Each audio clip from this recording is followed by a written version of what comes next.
Thank you. Dean Saloner, graduates, family, friends, faculty, Dean Joss, the Honorable Condoleezza Rice. I'm sorry that R.J. Miller could not be here today. He would be the one person in this gathering that would refer to me as that young man.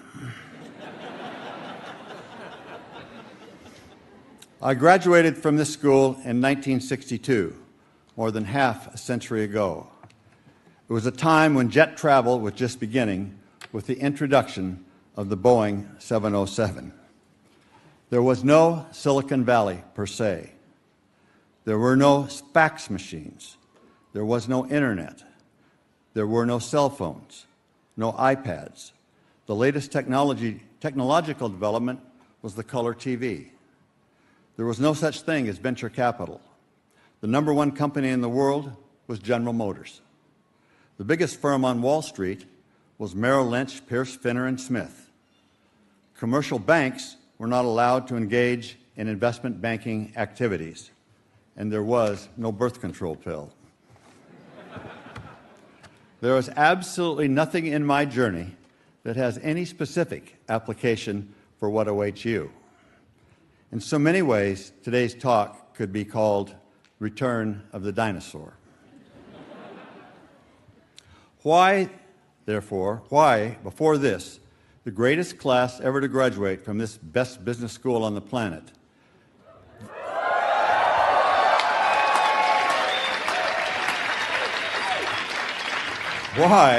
why did the dean ask me to be here? And my answer is, I don't really know. But I suppose there may be some hope that parts of my journey might be relevant in attitude and philosophy. I hope so. But why I, a person who intensely dislikes public speaking, chose to accept is perfectly clear to me. The answer is, it is personal. For me, it is a rounding of the circle. There is a part of me that was born here. I had come here at age 22, a bit lost. For me, an extrovert was a person who stared at other people's shoes.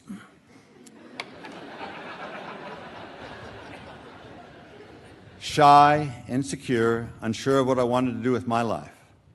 2 years later, I left, much better educated. I was still shy and insecure, but I knew what I wanted to do if only I could pull it off. And that was to bring to life the business plan written in Frank Schallenberger's entrepreneurship class.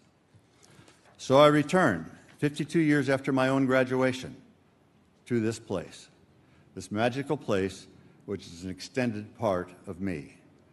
I returned to say thank you, here where all the aspiration began. In the summer between my first and second year, I'd had a long existential debate with myself, finally concluding that I would, before going to work for 40 years, take 1 year to go around the world, looking for education, for enlightenment, looking for myself.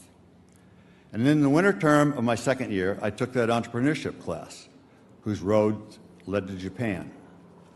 So after putting in my required 2 weeks of U.S. Army summer camp at Fort Ord, selling my car, saying bon voyage to parents and sisters, I set out with Gary Carter, who I met when we were both living in Carruthers Hall. In September, we were ready to go. We drove down El Camino to the liquor store that was the ticket agent for Standard Airways, a discount charter airline. For $80, we got on a Convair 880, a prop, of course, leaving from Moffett Field, 8 hours to Hawaii. We would surf in the mornings and sell encyclopedias door to door in the early evening. I am sure I am the only graduate in the history of this school whose first job after graduation was selling encyclopedias. After a month of this, I was ready to go on, but Gary had met a girl he liked a little too much to leave. So now I'm stuck with a decision: go home or not go at all. I loved Japan instantly. The people were friendly, and many parts of the countryside scenic. And the yen was $3.60 to the dollar, so many things were affordable, like hotel rooms and meals and athletic shoes. After a week, I had wound my way to Kobe, which was the headquarters of Anitsuka Company Limited, manufacturer of Tiger athletic shoes, which I had identified as the best quality, the ones with the best chance of getting a piece of the U.S. market. I called on the telephone and explained I was a U.S. businessman in town and I had an interest in distributing their shoes in the United States. I got an appointment. I donned my one business suit, Brooks Brothers, with a blue Oxford shirt, black necktie, slipped on my black Bailey loafers, and took a taxi to the wrong location. I couldn't read the signs. I had gone to the showroom. They wanted me at the manufacturing facility completely on the other side of town. So I show up a half hour late. I am already nervous, and even though it was a cool day, I was sweating heavily. I'm met at the door by a 30-ish man, Ken Miyazaki, who greets me warmly and ushers me through to a conference room in the back of the building. On the way to the room, we pass through the accounting department, which has about 20 employees. They all stand up and bow. The big businessman from the U.S., don't you know? My entire assets are on my body. That business suit and my round-the-world airline ticket. It occurred to me that I might not get out of there alive. There are half a dozen Japanese businessmen waiting in the conference room. How does a shy, insecure person make a sales presentation? Sell as if your life depended on it, which it sort of did, didn't it? But I must confess, when I said I sold encyclopedias door-to-door in Honolulu, it was a little imprecise. I called on houses door-to-door, trying to sell encyclopedias. I never actually closed a sale. After a very awkward beginning, we got into the specifics about what was needed for the U.S. market. The talks warm up and eventually become enthusiastic. They have been thinking about getting into the U.S. market and have several track and field sample models built on patterns of the U.S. foot. They have an all-purpose model they call the limber up. They have a high jump model called the spring up, and a shot discus shoe they call the throw up. I might be able to help them.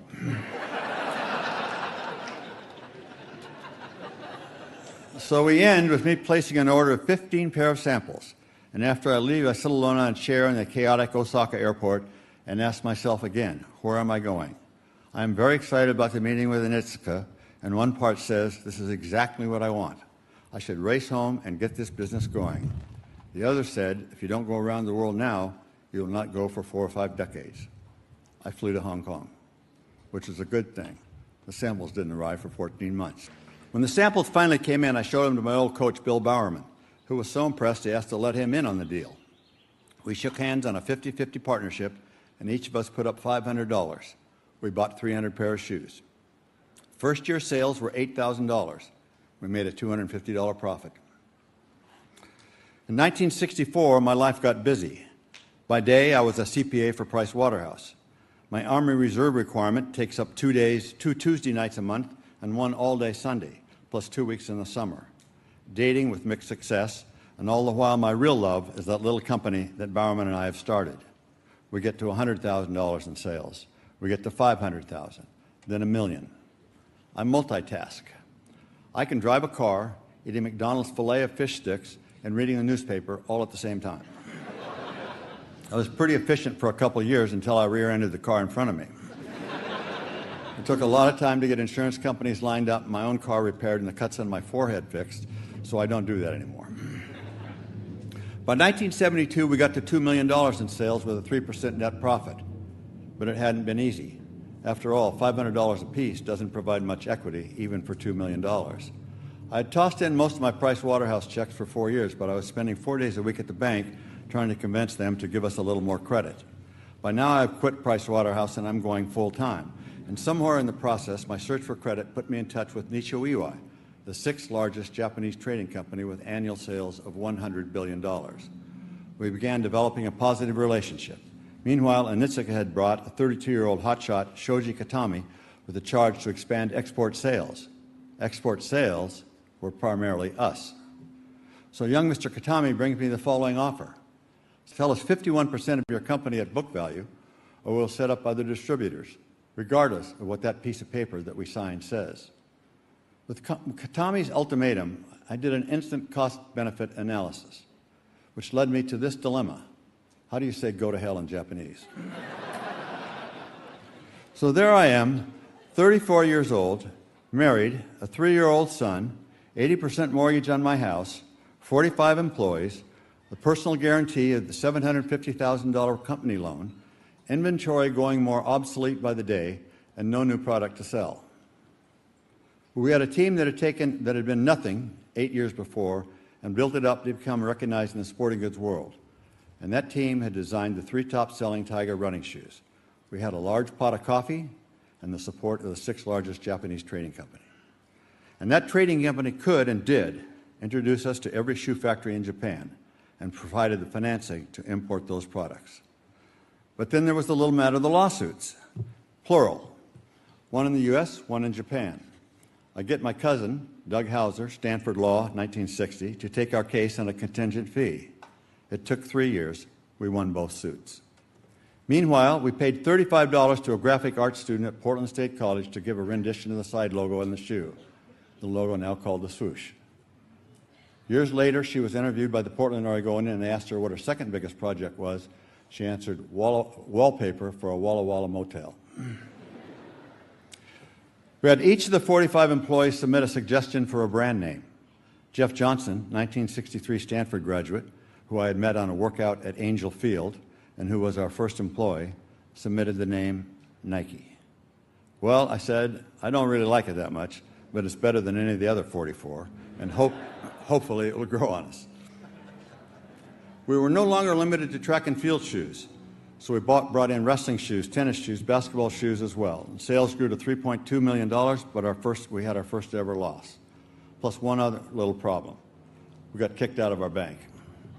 Too much leverage, not enough cash. The state of Oregon only had 2 big banks, and we'd been thrown out of the other one 2 years before.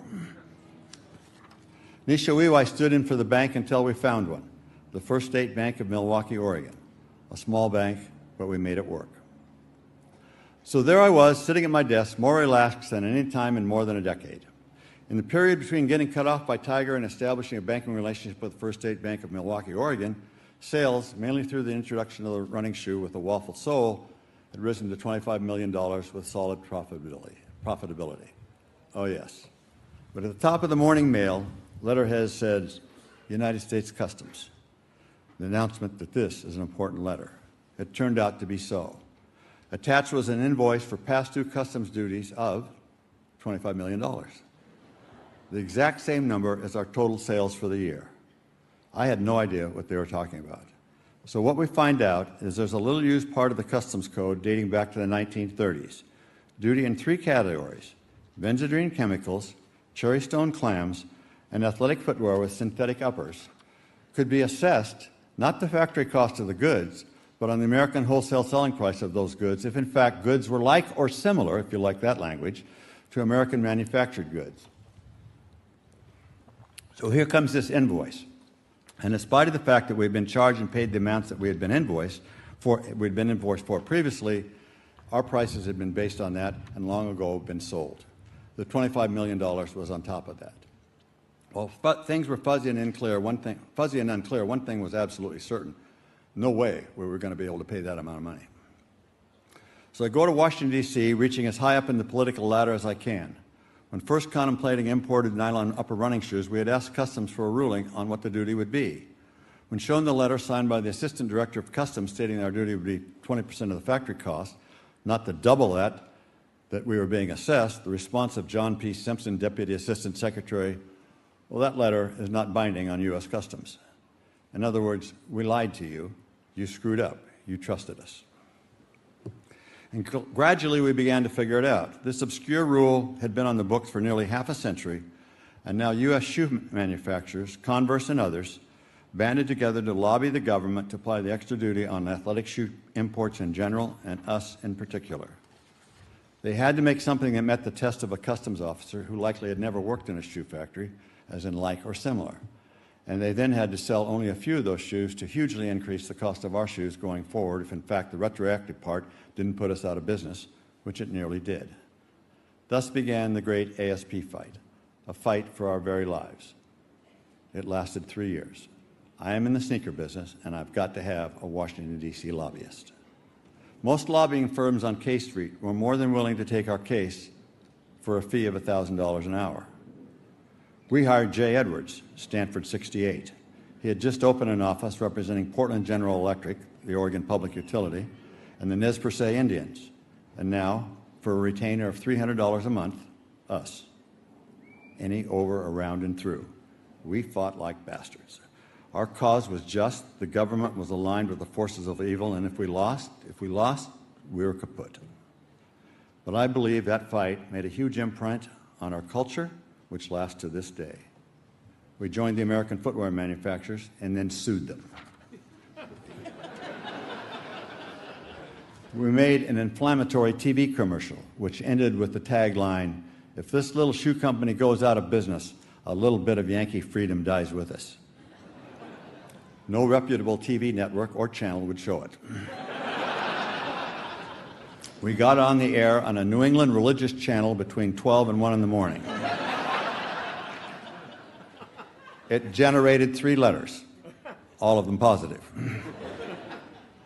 That having failed, we took a portable TV set showing the ad during the presidential campaign of 1976, showing it in cafeterias, diners, and pizza parlors all over New Hampshire. And that managed to get the attention of the political establishment at least a little bit. And there was lots of shoe leather in D.C., including plenty of my own. We had support from the Oregon delegation, plus Al Gore and Jim Sasser of Tennessee, where we had our central warehouse. In one of our meetings at Treasury, the official said, "You can tell your Senator Hatfield to quit calling. It's not doing you any good." I left his office and called Mark Heitfeld's office and said, "Keep up the good work." Our one in-house lawyer, Rich Worskell, Stanford 68, lived for 2 years in Washington, D.C. He and Jay Edwards simply outworked, outthought, out-emotioned the opposition and did a better job in this case than any of those K Street lawyers would have. And perhaps our best maneuver, we came up with this one. We had a factory in Exeter, New Hampshire, making 15,000 pair a month. What if we created a second line, knocked off ourselves, selling to discounters a very low but marginally profitable price? No one could copy us closer than we could copy ourselves. When this first came up in a brainstorming session, everybody laughed at its absurdity. But then we looked at each other. The whole law was absurd. And it evolved into, eventually, let's try it. Thus was born the one line, which over a couple years sold a couple thousand pairs and reduced the increase in our duties by 2/3. And after 3 years of fighting, we settled the great ASP customs battle for $9 million, approximately 1/3 of the former demand. And in those 3 years, our sales had grown to $140 million, and we could actually pay the bill. 1 year after the settlement, we got ASP eliminated from the entire U.S. Customs Code for benzodine chemicals and cherry stone clams, as well as footwear with synthetic uppers. While we had reached the critical mass to go public, all during the ASP years, we could not go public because we could not accurately report earnings, which were very materially affected by the ultimate ASP resolution. With the resolution of ASP, a public offering was open to us. And in December 1980, we did just that. And from that point, the only thing standing in the way of real success, of having our dreams come true, was ourselves. I don't really like lessons learned type lectures, but there have been a few along the way. And on this special occasion, I can't help myself. Indulge me. I'll not be doing this again. Now that you have graduated, the goal should not be to seek a job or even a career, but to seek a calling. That search has just begun. In your time here, you've probably gone through 50 or 100 different case studies. And in the years ahead, you'll probably go through thousands more. Those case studies are not about decision-making, not even about judgment. They're about a search for wisdom. I have in my travels occasionally met promising young people who insist they are not going to ask for help along the way. They want to figure it out themselves. Mine was the opposite approach. It is hard enough out there. Get all the help you can. Getting help really is just a part of a lifelong search for wisdom. Here are just a few of the people who stooped to help us along the way, and all but one of the following began their help before we were ever a public company. Chuck Robinson, Deputy Secretary of State to Henry Kissinger. Jill Conway, President of Smith College. Dick Donahue, at 28 years old, the Congressional Liaison for John Kennedy. Ralph D'Annunzio, President of the New York Stock Exchange. Tom Paine, the Executive Director of NASA. Masaru Hayami, the President of Nisho Iwai. As we increased our volume, we became Nisho Iwai's most profitable customer in the world, which got me into meetings with their CEO. We developed a friendship, and for 5 years in a row, I spent a weekend with him and his wife at their beach cabin near Atami, which wasn't just a pleasant weekend, it was also a tutorial on business and leadership. 2 years after he stepped down from Nisho, Masaru Hayami was named the governor of the Bank of Japan, which is the Federal Reserve of Japan. When he passed away, at his memorial service in Tokyo, per his instructions, draped over his coffin was a Nike banner.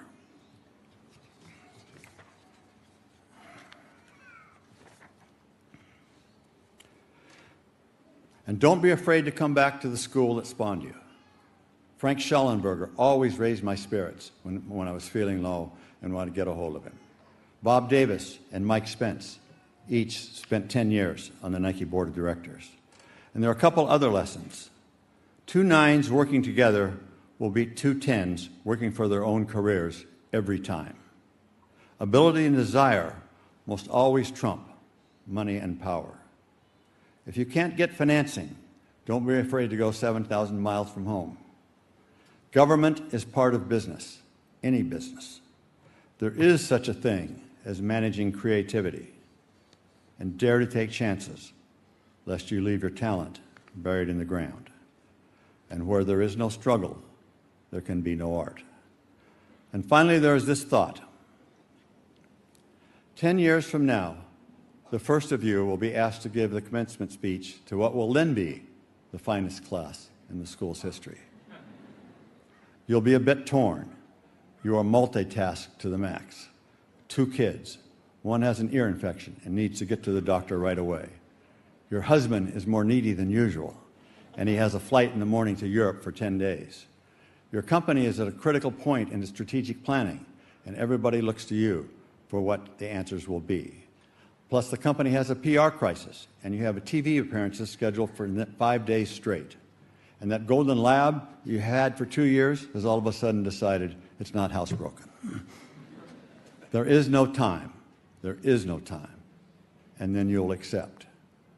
Because of the honor, because of the chance to have some influence on the most able, best prepared young people on the planet.